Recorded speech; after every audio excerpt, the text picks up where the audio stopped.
یہ واضح ہے کہ ایران کبھی جوہری ہتھیار نہیں رکھ سکتا۔ مشرق وسطیٰ میں امریکہ شہریوں کے لیے ٹاسک فورس تشکیل دے دی ہے جو 24 گھنٹے کام کر رہی ہے۔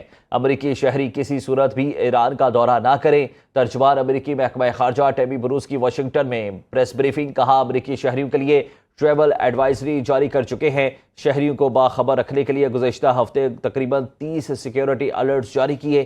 امریکہ نے عراق اور اسرائیل کے حوالے سے ٹریول ایڈوائزری اپ ڈیٹ کی ہے۔ امریکی شہری عراق اور اسرائیل کا سفر نہ کریں۔ روس نے اسرائیل کا ایران پر حملہ غیر قانونی قرار دے دیا۔ روسی وزیر خارجہ نے کہا کہ اسرائیل ایران کی جوہری تنصیبات پر غیر قانونی حملے روکے دنیا کو جوہری تباہی کی طرف دھکیلا جا رہا ہے۔ روس سمجھتا ہے کہ ایران اور اسرائیل کے درمیان تنازع کا حل صرف سفارتکاری کے ذریعے ہی ممکن ہے۔ وزارت خارجہ کی جانب سے کہا گیا ہے کہ ماسکو IAEA کی جانب سے ایرانی جوہری سہولیات کو ایرانی حملوں سے پہنچنے والے نقصانات کی غیر جانبدارانہ رپورٹ کا منتظر تھا۔ فرانسیسی صدر ایمانوئل میکرون نے ایران کی حکومت کو زبردستی گرانے کی کسی بھی کوشش کو اسٹریٹجک غلطی قرار دے دیا۔ میڈیا سے گفتگو کرتے ہوئے ایمانوئل میکرون نے کہا کہ ایران کی حکومت گرانے کی کوشش بڑی غلطی ہوگی۔ ماضی میں بھی ایسی کوششیں ناکام رہی ہیں۔ اگر ایران نے امریکہ کی پیشکش کو قبول کر لیا تو مشرق وسطیٰ میں قیام امن کی راہ ہموار ہو جائے گی۔ اقوام متحدہ کی سلامتی کونسل میں پاکستان کے مستقل مندوب آصف افتخار نے شام کی موجودہ صورتحال پر منعقدہ سیشن میں ایران، غزہ اور شام پر اسرائیلی حملوں کی مذمت کی ہے۔ آصف افتخار نے کہا کہ اسرائیلی حملے سے خطے کا امن تباہ ہو رہا ہے۔ سلامتی کونسل اپنی ذمہ داری ادا کرے اور کشیدگی کم کرنے میں اپنا کردار ادا کرے۔ اسرائیلی حملے عالمی اور بین الاقوامی قوانین کی کھلم کھلا خلاف ورزی ہے۔ اسرائیل سلامتی کونسل کی قراردادوں کی دھجیاں بکھیر رہا ہے۔ ایران کا اسرائیل کے خلاف آپریشن وعدہ صادق سوم جاری ہے۔ ایران نے ایک بار پھر اسرائیل پر حملہ کر دیا۔ اسرائیلی فوج کی جانب سے تل ابیب پر حملے کی تصدیق۔ اسرائیلی فوج کے مطابق ایران نے تل ابیب پر 20 بیلسٹک میزائل داغے۔ خبر ایجنسی کے مطابق اسرائیل کا آئرن ڈوم ایرانی میزائلوں کو روکنے میں ناکام رہا۔ اسرائیلی حکومت کی جانب سے شہریوں کو شیلٹرز میں جانے کی ہدایات جاری کر دی گئی۔ تہران اور وسطی ایران کے شہر اصفہان میں بھی دھماکے سنے گئے۔ خبر ایجنسی کے مطابق اسرائیلی فوج نے کہا ہے کہ اس نے تہران میں 12 میزائل لانچنگ سائٹس پر داغے ہیں۔ ہمارے صبر کا پیمانہ لبریز ہو چکا ہے۔ بخوبی جانتے ہیں کہ ایرانی سپریم لیڈر کہاں چھپے ہیں۔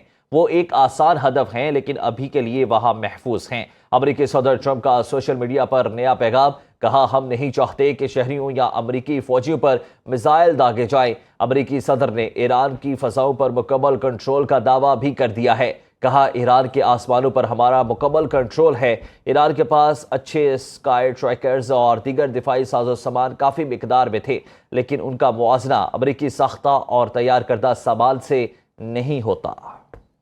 ٹرمپ کی دھمکیوں کے باوجود ایرانی سپریم لیڈر نے اس بات کا اعادہ کیا ہے کہ ایران اسرائیل کے حملوں کا سخت جواب دے گا۔ خامنئی کا سماجی رابطے کی ویب سائٹ ایکس پر پیغام، اسرائیل پر رحم نہیں کریں گے، دہشت گرد صہیونی حکومت کو سخت جواب دیں گے۔ امریکی نائب صدر جے ڈی وینس نے کہا ہے کہ ٹرمپ ایران کے خلاف جنگ میں شامل ہونے کا فیصلہ کر سکتے ہیں۔ ڈونلڈ ٹرمپ صرف امریکی مقاصد کے حصول کے لیے ہی امریکی افواج کا استعمال کریں گے۔ امریکی صدر ایران کے جوہری ہتھیاروں کا پروگرام روکنے کے لیے اس کے خلاف جنگ میں شامل ہونے کا فیصلہ کر سکتے ہیں۔ کانگریس میں ایران پر حملے کا صدر ٹرمپ کا اختیار ختم کرنے کی قرارداد پیش کی گئی۔ رکن کانگریس تھامس میزی نے ایران پر حملے سے پہلے کانگریس کی لازمی منظوری کی قرارداد جمع کرا دی۔ میزی کا تعلق صدر ٹرمپ کی ریپبلکن پارٹی سے ہے۔ قرارداد میں کہا گیا کہ جب تک امریکی کانگریس ایران پر حملے کی اجازت نہ دے، صدر ٹرمپ کو ایران پر حملے کا کوئی اختیار نہیں۔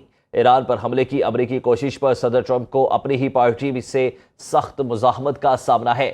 امریکی سینیٹر برنی سینڈرز نے کہا کہ امریکہ کا آئین بالکل واضح ہے، اس میں کسی قسم کا ابہام نہیں ہے۔ یہ کانگریس کا اختیار ہے کہ جنگ کا فیصلہ کرے، صدر کا نہیں۔ ٹرمپ کو ایران کے خلاف غیر قانونی فوجی کارروائی نہیں کرنی چاہیے۔